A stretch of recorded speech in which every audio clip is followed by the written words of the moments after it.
Hey, what up, folks? Welcome to the Film Focus page. It's me, and I'm going to be giving you my newest review of The Commuter, the newest action film that starring Liam Neeson and directed by Jamie Collet-Serra.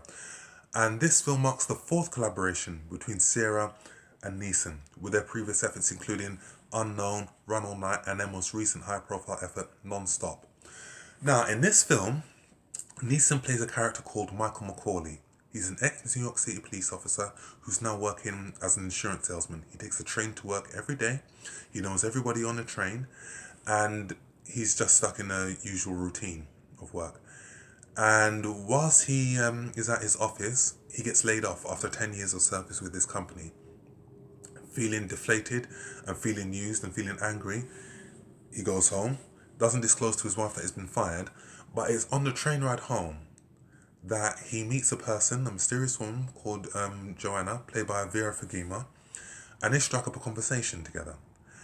And during the conversation, Joanna discloses to him, "You know what? If you can find someone for me on this train, I will give you £100,000." She discloses that the person that they're looking for was a person called Prin. While she leaves the train, Joanna discloses to Michael that she knew that he was once a ex-New York City police officer, and that's when he realizes that something isn't right here. And sooner we discover that Michael realizes that there is an envelope with money in it, but also another envelope with his wife's wedding ring in it, and she realizes that his family have been held to ransom, and it is a case of being a race against time for him to locate this person called Prin. Now, Prin is a witness that we discover was a witness to a crime, and it is the evidence that this person holds that can implicate a lot of high-profile people who will kill her to keep themselves protected. And for me, the film premise starts off interesting. You get the essence. The conversation between Joanna and Michael. It's almost like strangers on a train. The Alfred Hitchcock film where a discussion commences, and then the person says, "You know what? We'll swap crimes. You do my crime, I'll do your crime, and we'll both get away with it." But also, after watching this film, it is somewhat of a pseudo sequel to Non-Stop. Whereas, the premise is the same, it's almost formulaic, and you do get a sense of deja vu when you watch this film. With that being said, it is an adequate film, The Commuter. It's not a bad film, it's not a great film. There are a few great thrills here and there are some good action sequences here, but again, compared to their previous effort, this film falls below par, purely because Non-Stop got there first. Non-Stop got there first in terms of the premise, in terms of the idea, and in terms of the execution of the idea. This is just Non-Stop on a train, for want of a better word. But with that being said, there are some good performances. Liam Neeson, as always, is always reliable in this film. I do feel that his friend Patrick Wilson, who plays Murphy in this film, his co-worker and friend, he was quite reliable in this film.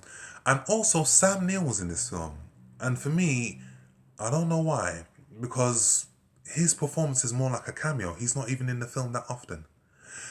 And there are some good action sequences in this film, and some of the fight sequences were poorly edited and poorly put together.